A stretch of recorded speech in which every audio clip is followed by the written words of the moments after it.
Olá, eu sou o Pitu, bem-vindo a mais um Entre Amigos, o lugar onde aprendemos mais sobre o amor de Deus.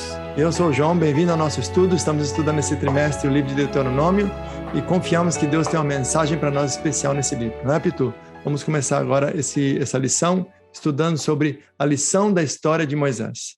Sim, e como você falou, né, Deuteronômios, um livro que para mim, vou confessar, se você assistiu semana passada, eu não saberia dizer, sinceramente, do que era, mas venham, acompanhem com a gente, porque está sendo bem legal. E como você falou, né, vamos estar aprendendo sobre Moisés, porque Moisés teve um ministério muito bonito e muito interessante, e um cara que foi muito paciente, né, porque a presença de Moisés é sentida em toda a Bíblia. Mesmo que ele, a gente não ouve a palavra sobre quem é Moisés até Êxodos, foi ele, lembre-se, ele que escreveu o Gênesis, ele que escreveu sobre a queda do Jardim do Éden, ele que escreveu sobre a vida de Abraão, né, o povo de Israel até chegar no Egito, e depois também até o seu próprio nascimento, né? Uhum. E Moisés foi aquele cara que amou o povo de uma forma tão fenomenal e de uma forma tão grande que, lembrem-se, o povo de Israel era aquele povo que tinha altos e baixos, né?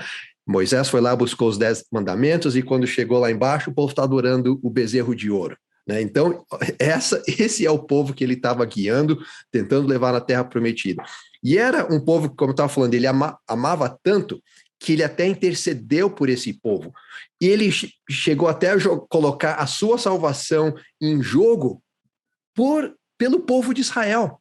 Era um povo que, sinceramente, não merecia, mas ele estava ali com a sua vida querendo interceder. E olha só, Deus estava ficando irritado já com o povo de Israel, e Moisés tinha um relacionamento com Deus tão grande que ele conversava com Deus e falava assim: Deus, não, imagina, se você acabar com o povo de Israel, como é que vai ficar? O povo já sabe que esse foi o povo que saiu do Egito. Ele sabe que você ama esse povo e é o povo prometido. Se você destruir, como é que vai ficar para você? Eu fico imaginando, né, se a gente tem uma imagem, quando a gente ora com Deus, que a gente não tem esse relacionamento com Ele, que eu não faço ideia, eu argumentar com Deus e falar assim, Deus... A ousadia santa, né? Pedindo praticamente, Deus, por favor, não faça isso.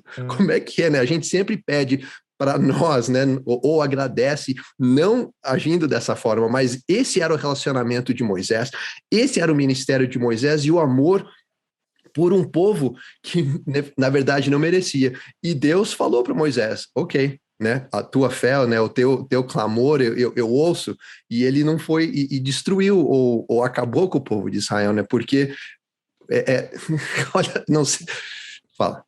Você vê, Deus é um Deus de aliança, né? Deus é um Deus que cumpre o que ele prometeu. E por isso que Moisés, ele tinha tanta fé que Deus ia cumprir a parte dele. O problema é que Moisés amava tanto o povo que ele, vamos dizer assim, foi pro buraco com o povo, né? Porque imagine, eles estavam no Sinai há 1 ano, né? Aí Deus, a nuvem levantou e Deus disse assim, agora vamos para a terra prometida. E aqui no texto bíblico diz aqui, ó, em Deuteronômio 1:2, já começa assim, em 11 dias se vai de Horebe a Cades Barneia, pelo caminho do Monte de Ser. Quer dizer, é um verso assim que pode passar despercebido, mas pensa bem, são 11 dias só, certo? De caminhada. Tá certo que em 11 dias, para você andar com quase quantos milhões de pessoas, é algo desafiador. Mas eles estavam praticamente, vamos dizer, 11 dias, mas chegando lá, poucas semanas de entrar na Terra Prometida. E o que acontece? Logo o próximo verso diz aqui, no 40º ano, primeiro dia do 10º ano, Moisés falou com eles, quer dizer, algo que ia acontecer em 11 dias, acabou acontecendo 40 anos depois. Por quê? Porque o povo foi infiel. O povo teve a oportunidade de adentrar a terra e teve aquela situação dos espias lá, né? Uhum. E eles foram infiéis. E o que mais interessante, Pitu, é que Moisés também não entrou na terra prometida por causa do povo. Então Moisés foi tão fiel a eles que ele acabou ali, entendeu? Ficando com eles todos esses 40 anos, né? Exatamente, né? E se a gente parar para pensar também como Deus é perfeito, né? A ciência tenta às vezes anular, dizer que surgiu do Big Bang, né? De uma explosão, ou que a vida surgiu do acaso, né? Mas a ciência, ela é perfeita. Você vê a gravidade, você vê os astros, você vê na microbiologia. E se Deus é perfeito na ciência, imagina no lado espiritual, né? Porque Deus já tinha dado para Abraão tipo uma profecia, né? Como se iriam surgir, como as coisas iriam acontecer, né? Que iam ficar o povo 400 anos no Egito como escravo, que o povo ia vagar por 40 anos no deserto. E aí o povo chegou ali numa situação que ele desobedeceu. Eles foram com os espias lá dentro e voltaram todos dizendo, não, impossível, a terra é cheia de gigante, a gente não vai conseguir, né? Homens de pouca fé. E mais de toda a iniquidade do povo de Israel, Deus falou, então por causa disso, vocês ficaram quanto tempo lá espiando a terra? 40 dias? Então vai ser 40 anos. E se você olhar essa relação um dia, um ano, não é a primeira vez que aparece na Bíblia. Em Daniel, né, também tem lá dos 1.200 dias, tardes e manhãs, né, são também um dia equivalente a um ano. Então, Deus, nesse sentido, também a profecia se cumpre, como está escrito, não é para... não é uma algo que aconteceu por acaso, 40 anos foi por acaso aqui, 40 dias foi por acaso ali, não. Deus prometeu dessa forma e o resultado disso é que o povo teve que vagar. E é bem nessa época agora que Moisés está ali na frente agora do povo de Israel, conversando e falando do povo de Israel. E o legal é que Deus, né, que Moisés está apresentando para eles falando, lembre-se do que Deus já fez por você. Isso. E lembrando que Deus estava falando com a segunda geração, né? Que não tinha vivenciado de primeira mão os milagres, né? Mas olha o que a lição diz aqui, Pitó. Nada temos a temer em relação ao futuro, a menos que nos esqueçamos da maneira pela qual o Senhor tem nos conduzido e de seus ensinos no passado. Então, Moisés estava tentando mostrar para essa segunda geração como Deus foi fiel a eles, né? Porque a primeira geração esqueceu logo de cara, e que essa segunda fosse revisar e que com isso eles tivessem coragem para continuar confiando em Deus a adentrar na terra de Canaã, né? E outra coisa interessante que Deuteronômios até hoje eu não tinha me reparado, porque eles ficaram vagando por 40 anos. Se eles estão vagando, a gente já sabe como eles se alimentavam, porque tinham maná. A gente já sabe também como eles pegaram a água, porque foi numa dessas que Moisés se rebelou e bateu na rocha mais do que devia, né? Então eles tinham água. E agora, e a roupa deles? Né? Como é que eles iam fazer? Mas aqui fala, né, na Bíblia que as roupas que eles usavam não envelheceram e os seus pés não ficaram inchados. Olha só que coisa interessante. Eu também, se eu já tinha lido isso, eu nunca tinha reparado. E você vê, Pedro, uma coisa assim que a gente fala da reeducação alimentar que eles tiveram, né? Com relação ao maná, de comer algo mais puro e simples, né? Do que as dietas do Egito. Mas se você pensar no vestuário também, nas roupas, era uma forma deles se desgarrarem da certeza de que eles iam ter roupa, que iam ter uma casa, quer dizer, eles iam morar no deserto, numa barraca, iam ter as mesmas roupas, então eles iam ter que depender completamente de Deus, né? Para nós hoje, né? O que é o nosso Egito? O que eu e você temos, de repente, que nos desgarrar para aprender a confiar mais de Deus? Né? Porque todos nós temos nossas confianças, né, falsas, né, do mundo, né? Exato. E além disso, era um povo, como você falou, né, milhares. E mesmo ter milhares é fácil, né? Se tem um grupo de 10, um grupo de 100, já perdeu o controle. Imagina milhares, né? Mas era um povo organizado, um povo que tinha a distribuição das tribos e eles andavam em conjunto e funcionavam as coisas. Mas você falou uma coisa interessante que é um assunto até meio polêmico, que é o de Cádiz Barneia. Né, que o povo, ele na sua peregrinação, ele passou por outros povos e eram povos amigos ou inimigos, mas não incomodavam ao povo de Israel, mas tinha certos povos que, né, na sua passagem lá, acabava criando conflito. Eram hostis, né? Eram hostis, né? E nesse caso aqui, o povo acabou destruindo, incluindo as mulheres e as crianças, né? Achei que você ia pular essa parte, Pitu. Essa é uma parte desafiadora da lição de quinta-feira, mas estou feliz que você tocou nela, quero ver como é que você vai nos ajudar aí. Então, certas pessoas não gostam de tocar nesse assunto, e todo mundo sabe, né, que o Velho Testamento parece que é de um Deus mau, um Deus perverso, um Deus vingativo, o Novo Testamento de Jesus, bondoso, sobre a salvação e tudo mais, mas não, o Deus de hoje, de ontem, de amanhã é o mesmo.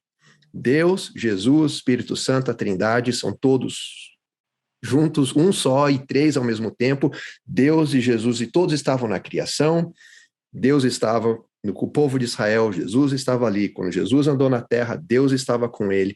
E até hoje, Jesus está intercedendo por nós. Então, como é que a gente vê no Velho Testamento a destruição de uma nação? Mas essa também não é a primeira vez que aconteceu. O dilúvio, por exemplo, né, destruiu a humanidade, menos a Noé e sua família. E depois também temos a Sodoma e Gomorra, que que Abraão intercedeu com Deus para salvar a Ló e a sua família. E agora aqui temos também um exemplo de uma outra nação. Só que se a gente voltar, como eu falei, né, da promessa que Deus fez a Abraão, 400 anos como escravo, 40 anos de peregrinação no deserto, e ele também fala que uma nação ia ser destruída, mas fala que a nação só ia ser destruída numa época onde era para ser destruída, porque a iniquidade, né? Exato, que a iniquidade deles ia chegar a um ponto onde não tinha mais jeito, porque Deus é um Deus de amor, Deus é um Deus de pureza, e onde está Deus não tem pecado, não tem como os dois conviver, e o salário do pecado é a morte, e a gente sabe disso.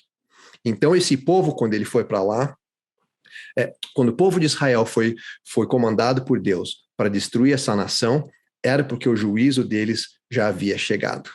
Uhum. Mas imagina, isso a gente tem que agir de uma certa forma de acreditar, porque, né, tem que ter um relacionamento com Deus de uma maneira tão grande, porque você está indo destruir uma nação das suas próprias mãos. Imagina como é o povo de Israel tendo que subir isso. Você tem que lembrar que a guerra não é a primeira opção para Deus, né? Quando ele pode evitar, né? Inclusive nesse caminho que você falou, eles passaram por outros povos, os descendentes de Esaú, os descendentes de Ló, e Deus orientou-los, disse assim, com esse povo, respeite eles, mas passe, eles vão deixar você passar. Esse outro povo, respeite. Então é só quando é o último recurso, que no sentido de se defenderem, né, que eles entraram em guerra. Lembrando, por exemplo, que depois, no livro de Josué, a conquista de Jericó é uma conquista pacífica.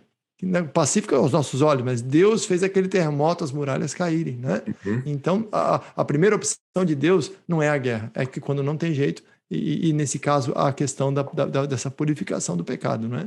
Exatamente. Então, é dessa forma como o povo tem que seguir na fé. Da mesma forma como Abraão foi na fé, indo do Ur dos Caldeus para uma terra que ele não conhecia, para poder se multiplicar, o povo de Israel, dessa forma, ele tinha que seguir o que Deus tinha pedido para eles, né? E infelizmente, né, para alguns pode ser, mas por que Deus faz isso, né?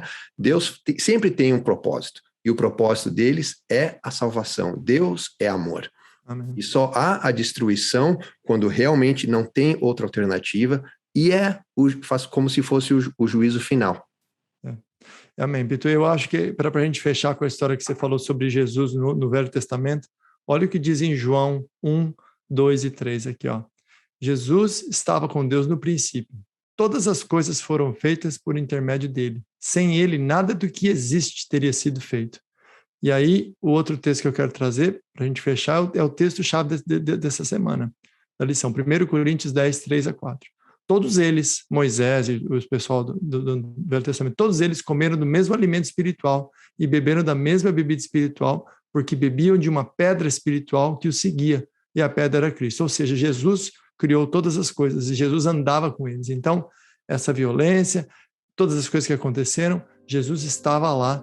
E Jesus também, eu acredito, chorou por terem filhos seus que chegaram numa iniquidade tanta que precisaram ser destruídos. Jesus chorou. Como você ou eu, se tivéssemos um filho que é rebelde, que quer, entendeu, se entregar às drogas, se suicidar, você vai chorar porque você está perdendo o filho. Agora, Deus, como você disse, é santo e ele vai continuar o plano santo dele, né? Com a gente ou sem a gente. Então, a oração nossa, né, Pitu, é que estudemos essas histórias para entendermos o que aconteceu no passado e entendemos o que Deus faz hoje, nos dias de hoje, né? Para que tenhamos essa aliança com Jesus hoje, que é essa aliança que aconteceu na cruz do Calvário, né? Então, que Deus nos abençoe.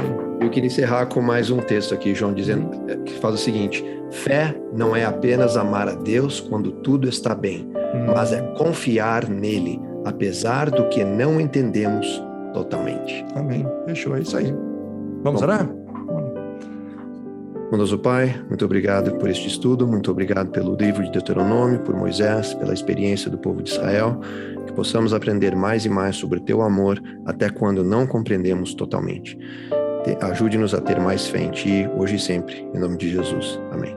Amém.